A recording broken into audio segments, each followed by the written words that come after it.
aton linya, no? Madam Malot Galinsuga mga kasagan, para ikay Mang Ronaton, kung ano ka tinuod nga may nasugad hindi nga mga reports nga ano yan na itong action nga iragin bubuhat. Adi aton linya mga kasangkayan. Good morning po, ma'am. Live kita Bombo Radio, Bombo Lemar, Baguio Mamita po. Hello. Hello ma'am. Good morning po. Good morning, Bombo Lemar. Opo. Ma'am, ano ma'am ka tinodor? Tagalog ko lang. Gaano po katotoo na may lumabas daw po na result sa COMELEC na parang lamang kayo sa kanilang counting 25,000 to 20,000 against kay Mayor Carmen Cari. Oo, lamang ko kay Mayor Cari, 5,193 votes. Opo. Okay. So saan po paano po na nagkaroon ng ganitong counting po? Kung i-check nyo, no? Opo. Na-transmit lang talaga sa national yung 25%. Opo. Kaya nagka-failure of election. Ngayon, Lemon, Opo. na-transmit na lahat. Opo. Based dun sa total transmittal, lamang ako ng 5,193 votes kay Mayor Cari. Opo. Pero paano po yun? Kasi di ba sa baybay may proclamation na doon na si Mayor Carmen daw yung nanalo? Ano po yung mangyayari? Hanggang ngayon, Lemar, no? Isang buwan na ang mahigit. Opo. Wala kami nakuha. Ayaw kami bigyan ng certificate of proclamation sa COMELEC. Kasi 2 araw pagkatapos ng eleksyon, hindi na pumasok si Susan Colemar, ang COMELEC officer ng Baybay. Tapos, kahapon, no, nung napalabas kami na mayroon ako mga supporters na naglagay ng mga tarpaulin na nagpasalamat saka nag-congratulate sa akin. Opo. So, nagpa-announce si Mayor Cari na magpapa-interview daw siya kasama si Susan Colemar. Oo. So, kung gano'n, sabi ko, punta kami lahat sa radyo natin para personal namin makita si Colemar kasi 2 days after the election, hindi na siya nagpakita. Tapos sabi nila, no, may pinapakita sila ngayon na certificate of canvass. Nanalo daw si Mayor Cari sa akin ng 15,000 na boto. Opo. Hindi ka panipaniwala yun kasi hindi nag-transmit yun sa national. Layman, kahit i-check yun sa national. At saka yung certificate of canvass nila, hindi yun pwede kasi illegal ang composition ng Board of Canvassers. Opo. So, paano kami maniniwala sa pinirmahan ng mga Board of Canvassers na illegal ang composition kasi nasa rules ng COMELEC na dapat ang composition ng Board of Canvassers abogada, kasi abogado, no? Kasi city ang Baybay. Opo. Tapos, one from city prosecutor at saka from DepEd. Ang ginawa ni Susan Colemar, no? Ang inappoint niya si Noel Managbanag, registrar ng Baybay, appointed by Mayor Cari. Ang pangalawa, DSWD ng Baybay, appointed din ni Mayor Cari. Nakausap ng isang kasama namin, no, si Loretta Malabanan, yung taga DSWD. Sabi, bakit ka naman tinanggap mo ang pagka-Board of Canvasser? Sabi niya na kinausap daw siya ni Mayor Cari. So, ibig sabihin, no, ang nag-create ng Board of Canvasser, si Mayor Cari, hindi ang COMELEC.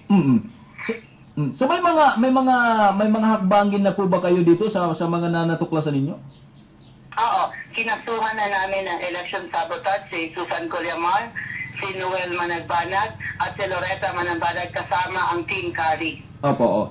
Pero ma'am, mabalik tayo dun sa counting ng COMELEC na parang yung lumalabas is 25,000 in favor sa iyo, 20,000 against kay Mayor Cari. So, ano po yung mangyayari? Paano to? Iproproclaim ba kayo? Or may official na ba na statement from COMELEC? Sigurado ako, Lemar, na iproproclaim ako kasi ang botong nakuha ko, 25,651. Ang nakuha ni Mayor Cari, 20,185. Basta lamang ako ng 5,193 votes kay Mayor Cari.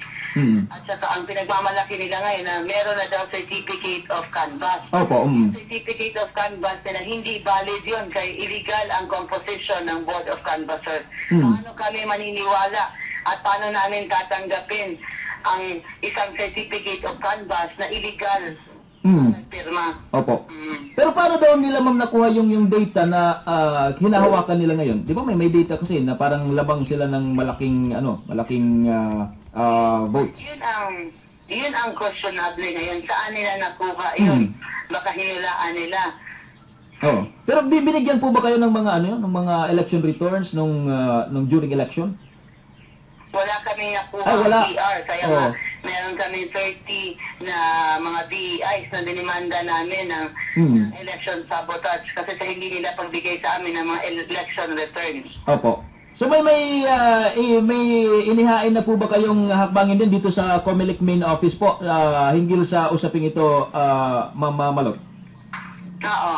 Meron na kaming failure of election. Opo. Tapos meron na rin kaming mga kaso against the CARI at saka dun sa Board of Canvassers. So ma'am, paano yan ma'am? Siguro, end of this month siguro, di ba? Mag-oath taking na yung mga nanalo sanang, nanalong mga candidates. So, paano yan?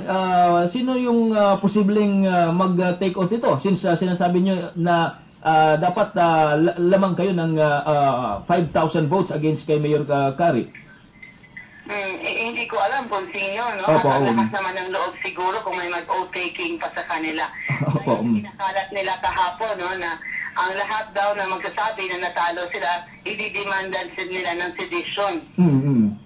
Iyon, oo. So, talagang parang martial law na sa baybay. Imagine, nandaya na sila, talo na sila, tatakutin pa nila ang lahat ng mga baybayanon. Pag sinabi daw na natalo sila, ididemanda daw nila ng sedition. Ayun. Pero ma'am, di ba ma'am yung result na lumabas doon sa unang result is parang lahat ng line-up ni Mayor Kari is nanalo. So, aside sa lumabas ma'am na COMELEC counting na nakuha ninyo, so may ano ba? May mga nadagdag ba yung sa line-up ninyo, may pumasok din ba sa mga nanalo? Ang karamihan sa amin, at sigurado ko amin lahat ang mananalo kasi based sa mga survey, no, mula pa ng start ang campaign, Laymar, lahat kami panalo kasi ang mga baybayanon, ang gusto talaga nila change. Okay. Sige ma'am. Anyway, ma-update kami ma'am sa mga susunod na mga update nito na sa nangyaring parang diyan nangyayari sa Baybay City. So, i-ano namin, no? I-check namin kung ano yung mga latest development dito sa kaso ninyo. At siguro din dun sa COMELEC, hingi kami ng copy kung mayroon silang result. Okay. Sige. Laymar, maraming salamat, Laymar. Okay. Ma'am, maraming salamat po sa oras na binigay sa Bombo Radio Tacloban. Thank you. Okay. Ma'am Marilu Malot Galinsuga mga